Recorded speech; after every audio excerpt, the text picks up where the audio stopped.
So I had no idea how bad Webtoon had gotten in the past few years until I happened upon a variety of highly inappropriate comics that are not only on Webtoon but have thousands to tens of thousands of views, all while Webtoon sits back and does absolutely nothing to protect its main user base, children.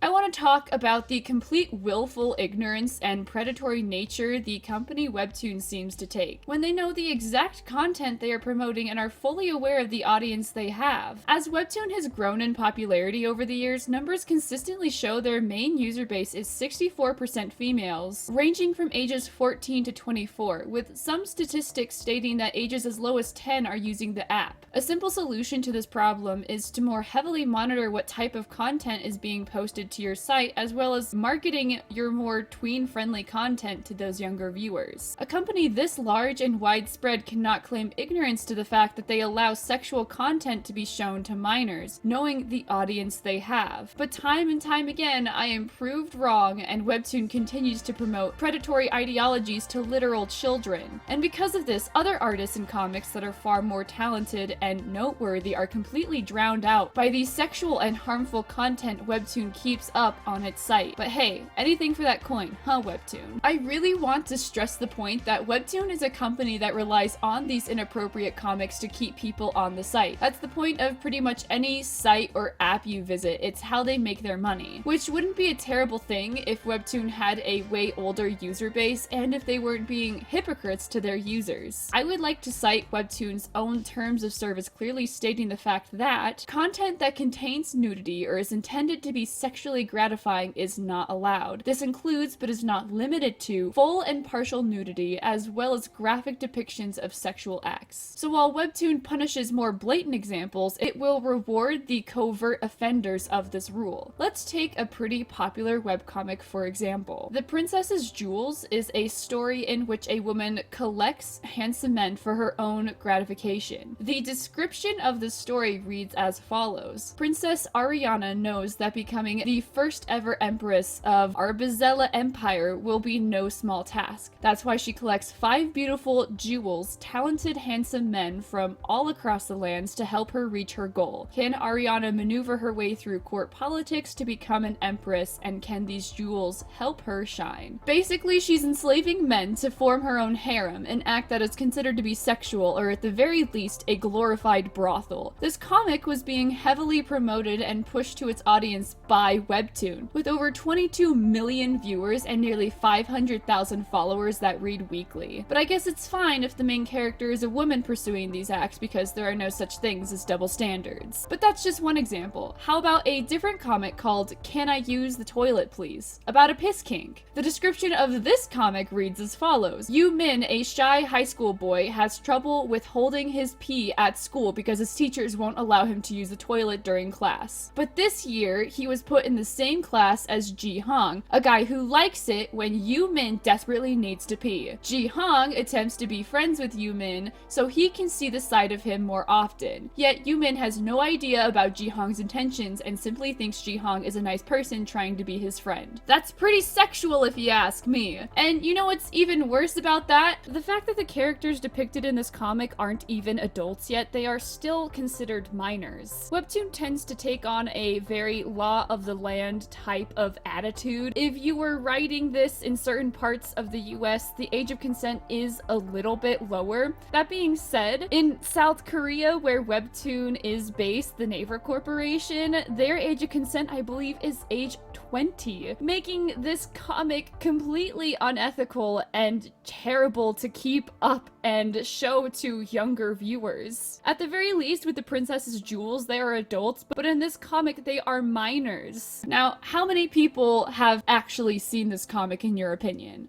1,000?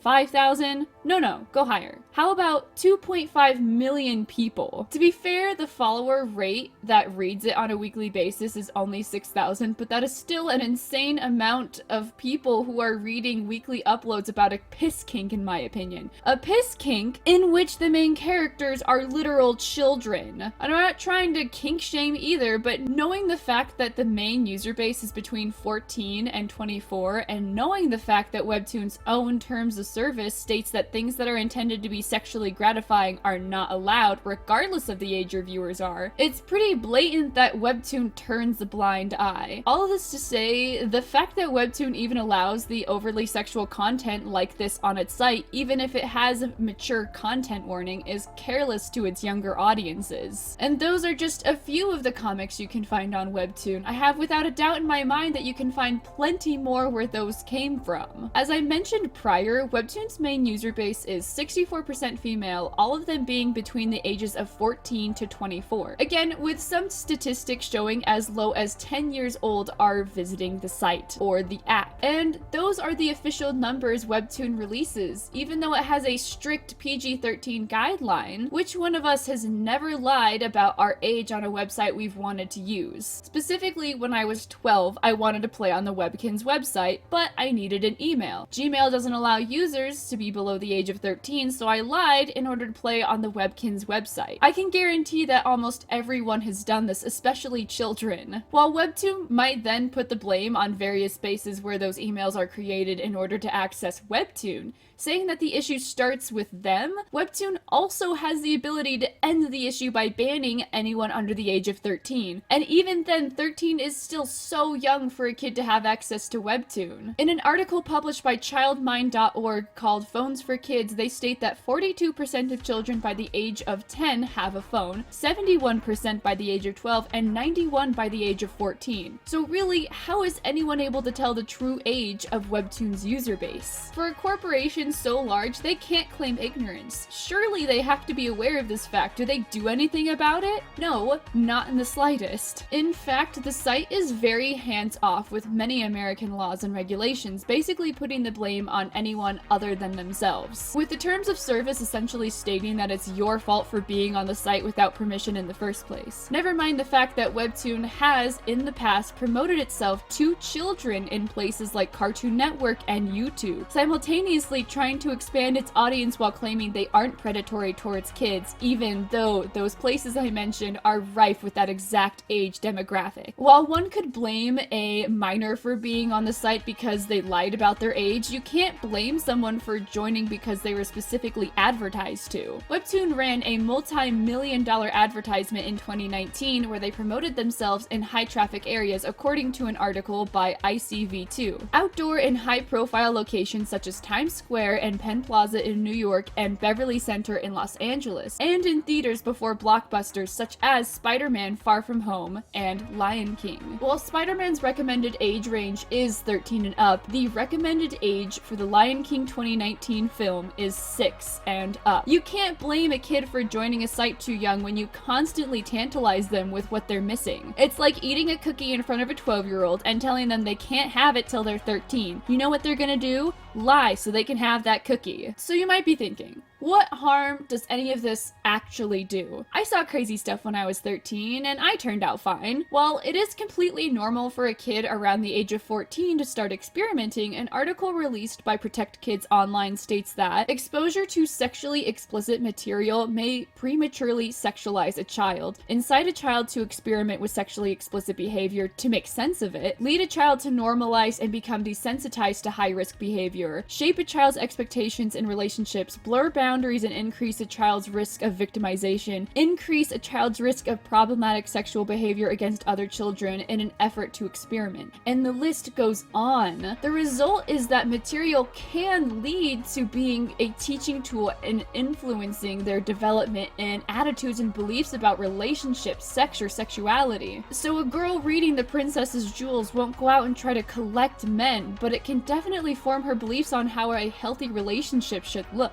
With so many risks of harmful behavior to come out of reading and seeing such an array of material on Webtoon, they should really be more careful and proactive in order to protect its users. I get really conflicted when it comes to kids in this subject because they are smart and they understand right from wrong, but putting them in a situation where they need to decide what is good or bad is downright harmful to their development as a human being. And sure, you can make an argument argument that they put themselves there, but did they really? Did they honestly seek out harmful comics, or were those works put there because Webtoon's lack of concern and responsibility? I mentioned earlier Webtoon directly market towards children, so why is it such a stretch to put the blame where it truly lies with Webtoon? After reading Webtoon's terms of service, they tend to really have a hands-off, follow the rules of the land you're in type of rule system, which is really frustrating considering that they are essentially the go-to place for webcomics in the United States as well as many, many other countries. It's really hard to do any type of research into the company since it's relatively new, and they try their best to keep everything hidden under the rug. As with any company, they would rather just not be involved and gain the most amount of money, and this is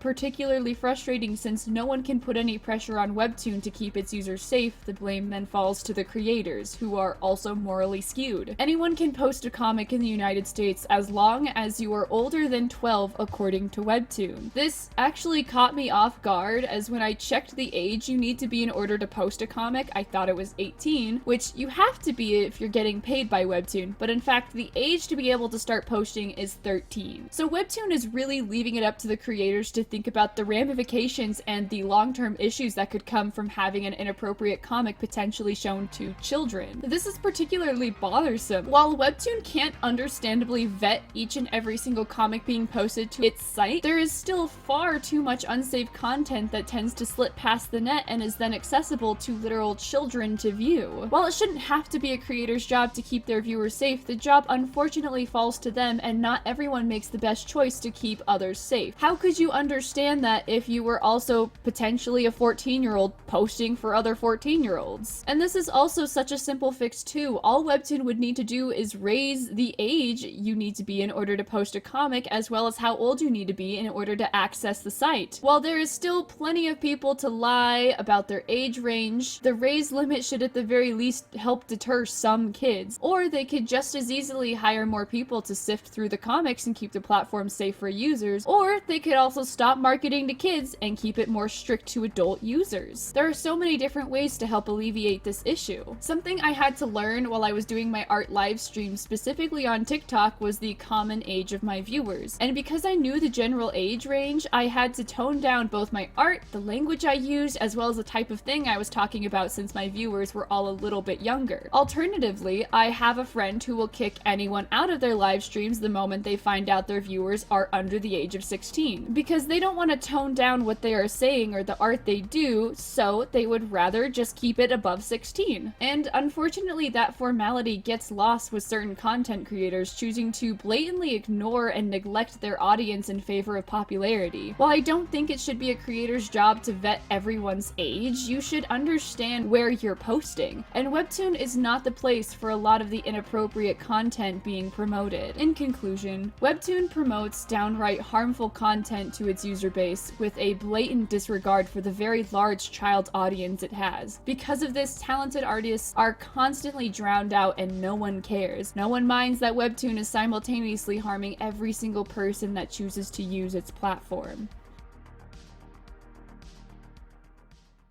Thank you so much for watching, and I will see you in the next one.